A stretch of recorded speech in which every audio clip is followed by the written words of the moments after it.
നിങ്ങൾ നോക്ക്, റിപ്പോർട്ടർ സംഘത്തിന് നേരെ ഇപ്പം മാത്രമാണ് അക്രമം നടക്കുന്നത്. ഈ രാഹുൽ മാങ്കൂട്ടം എന്ന് പറയുന്ന ആൾ അടിമുടി വ്യാജനാണ് എന്നത് ഈ സംഭവത്തെ തുടർന്ന് മാത്രമല്ലല്ലോ. ഇയാൾ കേരള രാഷ്ട്രീയത്തിൽ സജീവമാവാൻ വേണ്ടി തുടങ്ങിയ ഘട്ടത്തിൽ തന്നെ ഈ സംസ്ഥാന പ്രസിഡന്റ് സ്ഥാനത്തേക്ക് തെരഞ്ഞെടുക്കുന്ന നിലയുണ്ടായി. ആ സംസ്ഥാന പ്രസിഡന്റായി തെരഞ്ഞെടുത്തത് വ്യാജമായി വോട്ടർ ഐ ഡി ഉണ്ടാക്കിയിട്ടാണ് എന്ന് ആരാ പരാതി ഉന്നയിച്ചത്? ഇവരുടെ യൂത്ത് കോൺഗ്രസിന്റെ സംസ്ഥാന വൈസ് പ്രസിഡന്റ് ഉൾപ്പെടെയുള്ള ആളുകൾ, യൂത്ത് കോൺഗ്രസിന്റെ വിവിധ ജില്ലകളിൽ പ്രസിഡന്റ് സ്ഥാനത്തേക്ക് മത്സരിച്ച ആളുകൾ, ഇവരുടെ സഹപ്രവർത്തകർ, ഇവരുടെ ഉറ്റ സഹപ്രവർത്തകർ, ഇവരുമായി എല്ലാ ദിവസവും കാണുകയും സംസാരിക്കുകയും ചെയ്യുന്ന ആളുകൾ തന്നെ ഞങ്ങളെ രാഹുൽ മാങ്കൂട്ടവും ഷാഫി പറമ്പിലും പറ്റിച്ച് കടന്നു കളഞ്ഞിരിക്കുന്നു എന്ന് TV ചർച്ചയിൽ കൂടി വന്ന് മാധ്യമങ്ങൾക്ക് മുന്നാകെ കേസ് കൊടുത്തുകൊണ്ടെല്ലാം വെളിപ്പെടുത്തിയല്ലോ. അപ്പോൾ അതുകൊണ്ട് വളരെ കൃത്യമായിട്ടും അടിമുടി വ്യാജനാണ്, ഇവരെ വ്യാജ പ്രസിഡന്റ് എന്നാണ് ഇവരുടെ കൂട്ടത്തിൽ തന്നെ ആളുകൾ ഇവരെ വിശേഷിപ്പിക്കുന്നത്. അപ്പം അതുമായി ബന്ധപ്പെട്ട വാർത്ത കൊണ്ടുവന്നതിൻ്റെ ദേഷ്യത്തിൽ റിപ്പോർട്ടർ ചാനലിൻ്റെ റോഷിപാൽ എന്ന് പറയുന്ന റിപ്പോർട്ടർക്കെതിരായിട്ട് തുടർച്ചയായ ആക്രമണമല്ലേ? ഞങ്ങളെല്ലാം തെരഞ്ഞെടുപ്പ് പ്രവർത്തനത്തിൻ്റെ ഭാഗമായിട്ട് അവിടെ നിലമ്പൂരിൽ കേന്ദ്രീകരിച്ച് പ്രവർത്തിച്ചവരാണ്. ഒരു ദിവസം നിലമ്പൂരിൽ ഇവരുമായി ബന്ധപ്പെട്ടൊരു കാര്യം റിപ്പോർട്ട് ചെയ്യാൻ വേണ്ടി പോയപ്പോൾ റോഷിപാലിനെ അവിടെ നിന്ന് അടിച്ചോടിച്ചില്ലേ? ആരാ അതിന് നേതൃത്വം കൊടുത്തത്?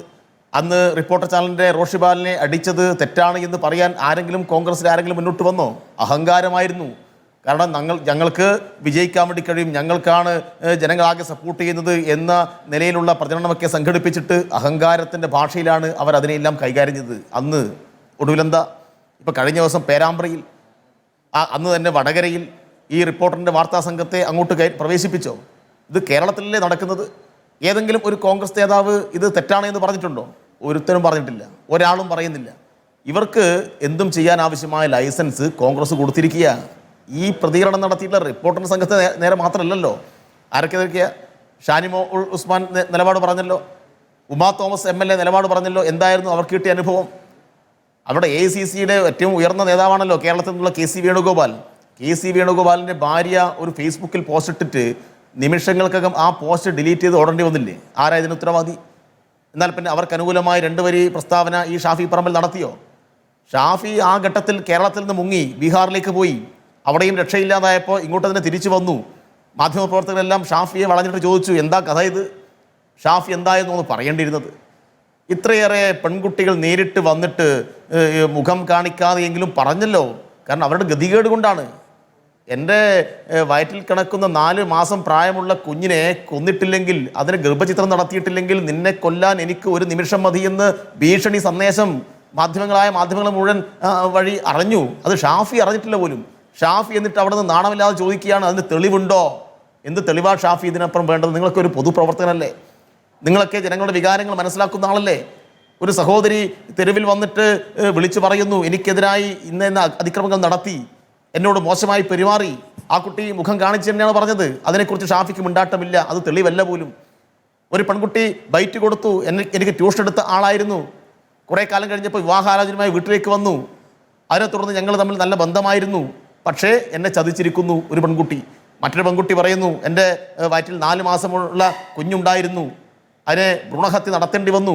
അതൊന്നും ഷാഫിക്ക് തെളിവായി സ്വീകരിക്കാൻ പറ്റില്ല എന്നാണ് ഷാഫിയുടെ വാദം. ഇത് നാണമില്ലാതെ ഷാഫിയും സംഘവും ഇതിനെ ന്യായീകരിച്ചു കൊണ്ടിരിക്കുകയാണ്. പഴയ കുറേ കഥകൾ കൊണ്ടുവന്നിട്ട് പണ്ടൊക്കെ അവരൊക്കെ അങ്ങനെയായിരുന്നു, എന്നാൽ പിന്നെ ഇവനും ഇങ്ങനെ ആയിക്കൂടെ എന്ന നിലയിലേക്ക് സമീകരണ ചർച്ചകൾ നടത്തുകയാണ്. ഇതൊക്കെയാണ് ഇവർ നടത്തിക്കൊണ്ടിരിക്കുന്നത്. സ്വാഭാവികമായിട്ടും അതിനെതിരായിട്ട് പ്രതിഷേധം ഉണ്ടാവില്ലേ? അത്തരം വാർത്തകൾ കേരളത്തിലെ മാധ്യമങ്ങൾ പുറത്തു കൊണ്ടുവരുന്ന സന്ദർഭത്തിൽ എന്തിനാണ് ഈ നിലയിൽ അക്രമം സംഘടിപ്പിക്കുന്നത്? എന്തൊക്കെ പ്രസംഗമായിരുന്നു ഇവർ നടത്തിയുള്ളത്? ഇപ്പോൾ ഈ ചർച്ചയിൽ പങ്കെടുത്തുകൊണ്ട് ഈ രാഹുൽ മാങ്കൂട്ടത്തിന് വേണ്ടി വലിയ വാദങ്ങൾ നിരത്തിയല്ലോ ഒരു മാധ്യമപ്രവർത്തകൻ. അദ്ദേഹം എന്താ പറയുന്നത്?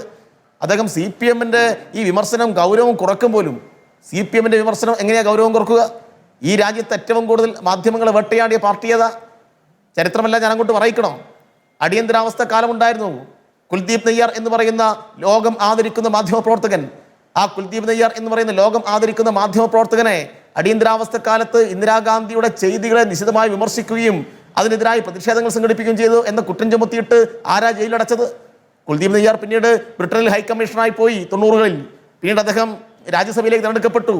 ലോകം ആദരിക്കുന്ന, ലോകത്തിൻ്റെ വിവിധ ഭാഷകളിൽ അദ്ദേഹത്തിൻ്റെ ലേഖനങ്ങൾ ആ കാലത്ത് വായിക്കപ്പെട്ടതാണ്.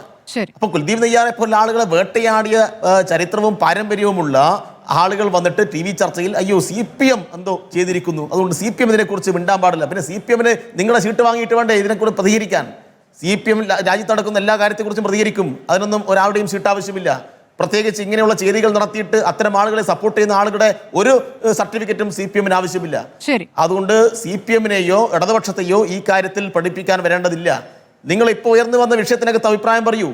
ഇപ്പോൾ ഉയർന്നു വന്ന ഗൗരവമായ വിഷയം ഷാഫിയും രാഹുലും അതുപോലെ തന്നെ VD സതീശനും അടങ്ങുന്ന ഒരു സംഘം കേരളത്തിലെ പാരമ്പര്യമുള്ള ഒരു പാർട്ടിയെ ഹൈജാക്ക് ചെയ്തിരിക്കുന്നു എന്ന ക്രിമിനൽ നടത്തിയ നടപടികളാണ് നമ്മൾ ചർച്ച ചെയ്യുന്നത്. അതിൽ VD സതീശൻ ശക്തമായ നിലപാട് എടുത്തിരുന്നു. പക്ഷേ ഇപ്പോൾ VD സതീശന് ഒന്നും പറയാത്ത വിധത്തിൽ അദ്ദേഹത്തിന് മാറി നിൽക്കേണ്ടി വന്നു. അതായത് മുതിർന്ന നേതാക്കൾക്ക്, VD സതീശൻ മാത്രമല്ല മുതിർന്ന നേതാക്കൾക്ക് ആർക്കും തന്നെ പ്രതികരിക്കാൻ പറ്റാത്ത വിധത്തിൽ ഈ വിഭാഗം, ഈ പറയുന്ന ടീം മാങ്കൂട്ടം പുറത്തുനിന്ന് കളിക്കുകയാണോ എന്നതാണ് ചോദ്യം. ഞാൻ